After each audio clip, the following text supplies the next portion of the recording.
asifiwe. Jamani, tunamshukuru sana Mungu kwa kutukutanisha, si ndio? Kwa upendo wa hali ya juu. Ni kweli. Lakini leo tumetumwa na Baba aliye mbinguni, amina, kuja kutoa faida na hasara za suti, kuvaa suti. Ni kweli. Yaani wakati gani unatakiwa uvae kasuti na wakati gani unatakiwa usivae kasuti. Wakati ambao umeenda ukweni kutembelea wakwe, pale unapoambiwa bwana kimbiza kuku, pale utapigwa kuvaa suti, si ndio? Nategemea kama umeenda na singlet ukweni, unaambia Mungu kimbiza kuku tukuchinjie. Lakini kivaa suti ndio ataipi mtoto, wewe kimbiza kuku tumchinjie. Sawa sawa. Na vile suti, wakati unaivaa suti kako, hatukusemi bwana kiongozi samawati. Samawati sana. Yaani usiangalie, usije ukavaa suti hujaangalia your stomach. What you are eating. Katumbo kako umekula nini? Umekuli nino? Ndio maana yake bwana. Usije ukavaa suti umekula wali maharage, ukatandika na mayai ya kuchemsha matatu kujenga afya. Katika na yebo kapiga na yebo ukatandika na mtindi kujenga kamwili. Ndio. Alafu unavaa kasuti bwana. Ukimwita Yusuf, kasuti kananuka wiki nzima. Ndio kwa mwezi. Hata mwezi unafika. Na faida ya suti bwana Bambo. Ndio. Sasa hivi ndugu zangu watumishi wa Mungu, umeme wetu wa mgao. Ndio. Umekaa mara unasikia mara sasa ukiwa na suti, ndio, ukiwa na suti unatafuta hata blausi ya mkeo, ukiipigia na tai na koti lako. Hata kama ni mtumishi wa Mungu ukifika haleluya, wanakondoa wanaitikia. Safi safi.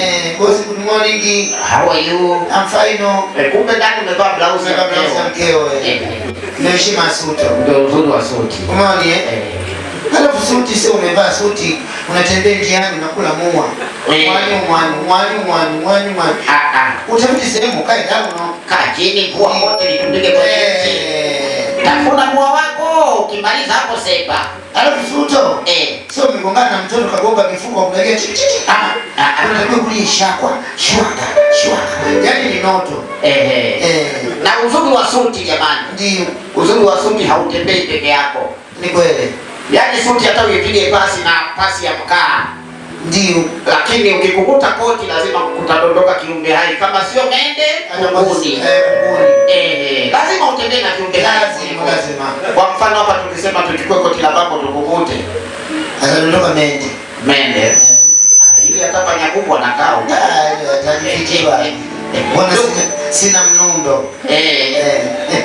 Na vile suti ndio kama itatokea bahati mbaya umepigwa kabari, usifukuze kwa makelele. Ndio, tafuta kibaka mwenzake, mpe hela kimoja, bwana nikimbizie yule kanikaba, tulia wewe tulia. Kanichukulie milioni 10. Bwana wenyewe wanaleta hapo umetulia kimya. Sukutu wote kama watarudi. Yaani wanafukuzana huko, wanapotelea huko. Alafu suti ndio bali mtambo zimetofautiana. Kuna suti zingine umehangaika kweli, umesoma university umevaa kweli, suti ile inakuwa ndio inaipenda Mwenyezi Mungu. Lakini kuna suti zingine unaenda kununua tu kali yako pale, shati lingine, suruali nyingine, hii inakuwa suti ya kama nani? Mbona kama unajisema?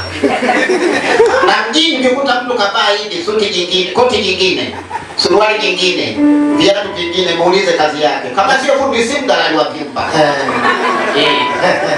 Ndio wanapiga hivi matendo yao. Au kimwona mtu kama suti kama hivi, katikati ana jeans, chini ana labo, unajua mwizi wa simu. Akikuchukulia rudi mpate. Na anatoka mbio kama Land Rover. Ndio mani yake. Upendo. Kwa hiyo jamani, kasuti kana faida nyingi sana. Ndio. Kana faida nyingi. Ni kweli. Na tuvaeni suti kwa ajili ya kupendeza. Of course. Na suti nikwambie kitu suti. Suti ukiperform kama hivi, kama mtu kapiga full suti kama kiongozi hapa, lazima anyanyuke akutunze hata 10,000. Kama unamisha ngoja uone. Kwa zile suti mbili. Kwa zile suti mbili hizo. Ngoja uone. sisi hizi kachumbari ya nani? Wewe ya kwako utafika shilingi 20,000. Si yako mtambo mimi. Ona mimi mloko. Nani? Sasa unaangalia bwana mtambo suti, unaangalia suti nyingine mtu kaivaa tu. Pengine koti katoka na Lombea, suruali katoka na Ulinda. Nyasa huko. Unaona? Sasa kwa mfano kama ile koti na ndio na mzee Makwaya ni marehemu. Takwambia nani?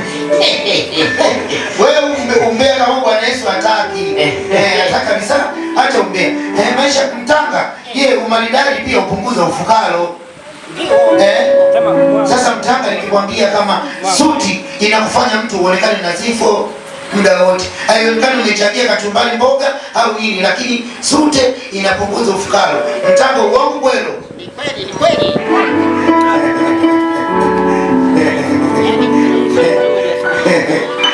Mtango suti inakusumbua. Suti inakutesa mtango. Mbona kapigi wote? Namshukuru mwana kondoo. Na vile suti ndio kama ulivyoongea, suti inaficha nini? Umaskini. Maridadi kupunguza ufukaro. Kama mnabisha, hebu tupigeni makofi, apiga kinanda kana tu taratibu. Hapo mtango. Suti unaona huko? Kwenye suti ulipi na kaleto hiyo. Shika 5. Kwani unataka nini? Wewe unataka nini? Sina na mataka bwana. Haya. Piga makofi. Piga makofi.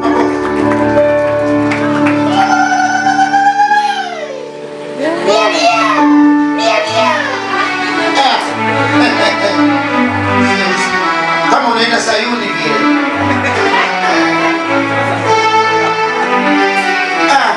Tanga mtu wa suti. Suti bwana huwa inaficha mambo mengi. Angalia kazi. Unaona suti?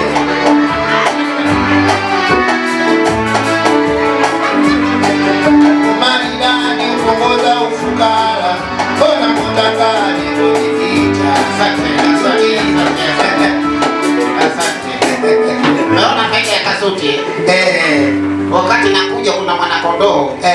Kaniona nimetokelezea hedi sana kweli kweli. Kumbe mwenzake mgongoni na feni huko. Unaona kwa ajili ya kuzuia kajoto. Sana.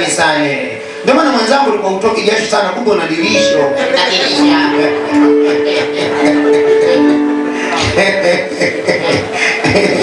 Hizo ndio faida za kasuti. Ndio maana yake. Ndio maana unakuta watu wachache ndio wanaovaa kasuti. Ndio maana yake. Kwanza suti kama wewe sasa tu ukitaka kuvaa suti, unaweza kuvaa suti hata jikoni. Kama ukiamua. Lakini ukilazimishwa unasema umenionea.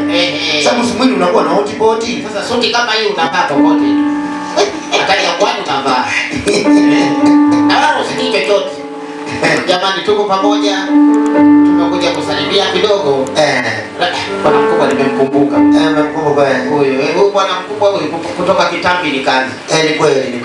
Kwa sababu wanaimba sauti ni kilo 150. Ndio maana yake umeoni, alafu mwenyewe na kilo 60. Unaona sasa? Huwezi kupata gitaa. Huwezi. Ukimuona sauti inayotoka tofauti na mwili wake. Yaani sauti kubwa yeye mwenyewe unamwona yuko pale kama bilitoni. Lakini kwa Mungu inawezekana. Inawezekana kwa Mungu hakuna kinachoshindikana. Alitengeneza safina Baba. Alitengeneza safina Baba.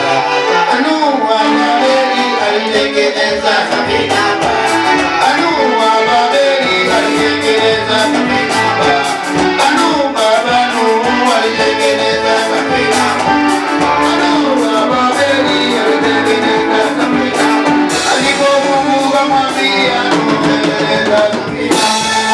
Chukua na nyundo alitengeneza safina. Tengeneza safina alitengeneza safina. Nuhu alitengeneza safina.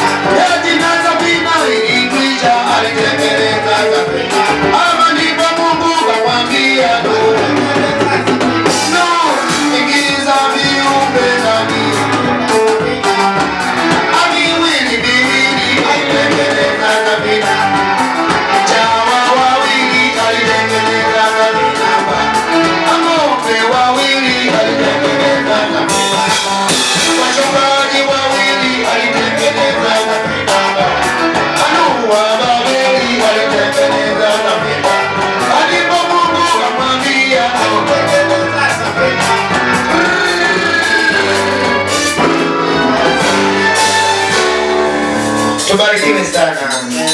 Asante, tutarudi tena. Ngoja kwanza. Pale kwenye Nuhu pale alitengeneza safina. Kunguru alituma nini? Kunguru yeye alikuwa mjeuri. Ndivyo. Aliambiwa nenda kule, umeona? Kaangalie kama mambo yamekauka, akawa mjeuri. Alipoenda kurudi akakutana mizoga. Akakutana na mizoga, wacha ajichane. Akajichana. Kunguru akawa ana kiburi. Mungu akaona kwamba huyu ana heshima, akatumwa njiwa. Njiwa aliporudi karudi na vijiti viwili vikavu. Kwa hiyo kunguru akalaniwa na Mungu. Mungu akamlaani kunguru. Akamwambia utapata haja kubwa kama chokaa. Kunguru. Atapata haja kubwa kama chokaa. Ndivyo binadamu akipita wewe mpe mgongoni tu. Alafu Mungu akamwambia binadamu akifanya hivi mikono ujue ana manati. Atakupasua ubongo kimbia. Na kweli kunguru akiona hivi mtu anakimbia. Unaona? Ukikuta baraka shia mtu kavaa kwa pua kajengee tundu. Ndio. Unaona Zanzibar wamewafukuza kunguru. Na vile kuku alimwambia kwamba kipa imara, kitchen party, harusi kunguru atavaa suti nyeusi tu. Anamwambia kuanzia leo utavaa suti nyeusi maishani mwako kote. Na nitakupa bandeji la plastiki kwenye umeme upigwe shoti. Kunguru. Leo na hengi tu. Asante jamani, makofi. Asante sana.